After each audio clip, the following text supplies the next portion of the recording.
O eto, pakinggan natin itong maling balitang ito at sana wag kayong maniwala dahil hindi po totoo ito. Nagtatalo na rin ang ilang mambabatas ng Kamara at Senado dahil sa hindi pa rin pag-usad ng impeachment trial ni VP Sara. Nagbabalik si Hannah T. Hindi pa man nagsisimula ang impeachment trial. Init na ang banggaan sa pagitan ng Kamara at Senado. Pinuna ni House Deputy Majority Leader Paul. Hoy, yung mga mababait na mga kaibigan natin sa Kongreso, silang mga righteous at sila pong mga santo.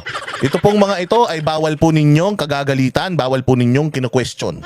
Dahil pag inyo po silang kinwestiyon, lagot kayo. Sorry o contempt. Yun lang po ang pagpipilian ninyo.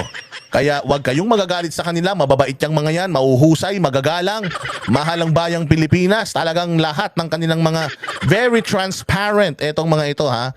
Oo, so wag kayong maniwala sa balita na ito kasi ako nagbalita eh.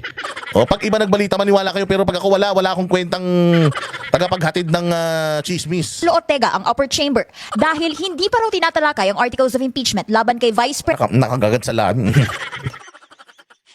Ito tanong lang bumigay na ba talaga si Kong? Parang hindi na tinitignan ko siya kanina, hindi lalaki naman siya, lagi siya nakasumangot eh. Ganun siya. Hindi ko naman alam kung parang bumigay, sabi kasi nila bumigay na daw, hindi naman siguro. O baka nagkataon lang yan. So ito nga sinasabi nito ni attorney ni Congressman Ortega na kaya nyo palang mag-hearing ng in aid of legislation bakit itong impeachment ha?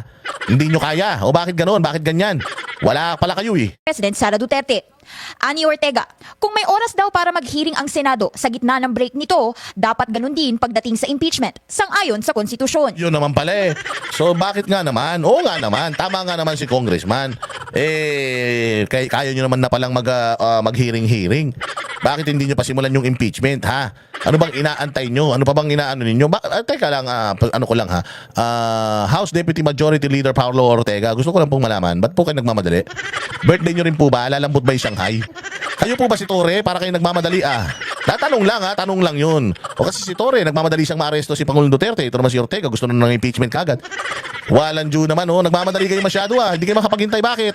Mahina ba sa distrito? Baka matalo ka? Hindi, malakas ka dun. Ang galing-galing mong congressman imposibleng matalo ka sa distrito mo. O ito ngayon ang isasagot ng ating Speaker of Senate President kasi nagalit tong pinakamagaling na congressman sa buong mundo Sabi niya, bakit ganon Bakit ganyan? O pakinggan yung sagot. Pero buwelta ni Escudero, mag-aral pa raw si Ortega. Wala ka pala Mag-aral ka muna. Sabi ni Cheese mag-aral ka daw muna. Marami kang kuda ka ng kuda, daldal ka ng daldal. Pero hindi mo naiintindihan yung pagkakaiba ng mga motopropyo hearings at saka nung impeachment proceeding. Malaki pagkakaiba nun. Mag-aral ka muna. Ay, grabe. Grabe naman to si Cheese Escudero. Sinabihan mo na nga yung PCO USEC na pabayaan natin. Patawarin na natin, bago lang siya. Hindi naman niya kasalanan pag bago kasi tanga talaga. Pabayaan muna natin siyang mag-evolve, mag-mature sa kanyang posisyon. Huwag niyong i-judge kagad, kakaupo lang. Tapos ngayon naman isang magaling na congressman na napakahusay, matalino at talaga namang walang problema sa buhay. Sasabihan mo, mag-aral ka muna. Ano yung bobo? Ano ba sinasabi mo, bobo si Ortega? Masama ang tabas ng dila mo Cheese Escudero Pwede raw ang motu proprio hearings sa Kongreso kapag nakabreak. Di gaya ng impeachment proceedings na kailangang isagawa hanggat hindi nagsesesyon. Pero mas matindi ang banat ni Escudero. Hindi pa nga nag-uumpisa ang paglilitis. Mukhang pinapahina na raw ito ng Kamara. Ako, ba't nyo naman pinapahina? Hoy, ikaw Cheese Escudero, may datos ka ba?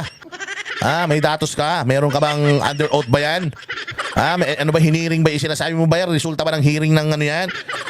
Ng Congress yan? Kung hindi, fake news ka Ikaw, Cheese Escudero, ayusin mo yung mga pagre-react mo Huwag na raw magdagdag si Ortega ng dahilan para sa opposing party na questionin ang proceedings at masabotahe ang impeachment case. At mas mabuting paghandaan na lang nila ang kaso. Oo nga, paghandaan nyo na lang kasi.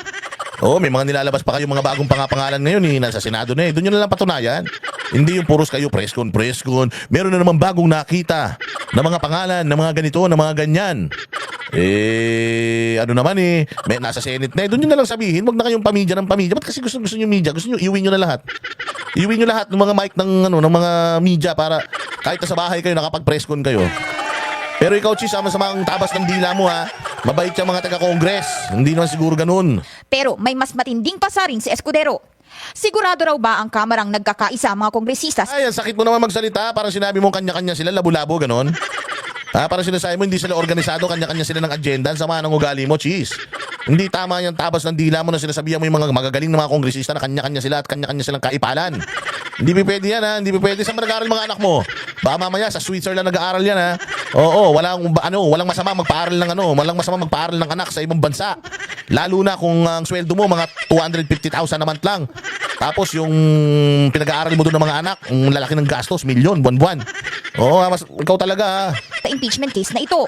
Dahil satisfied naman daw si House Speaker Martin Romualdez sa mga naging aksyon ng Senado. Lalo na nang mag-inspeksyon si House Secretary General Reginald Velasco sa Senado bilang paghahanda sa paglilitis. Nakatakdang mag-resume ang sesyon sa Oo nga naman.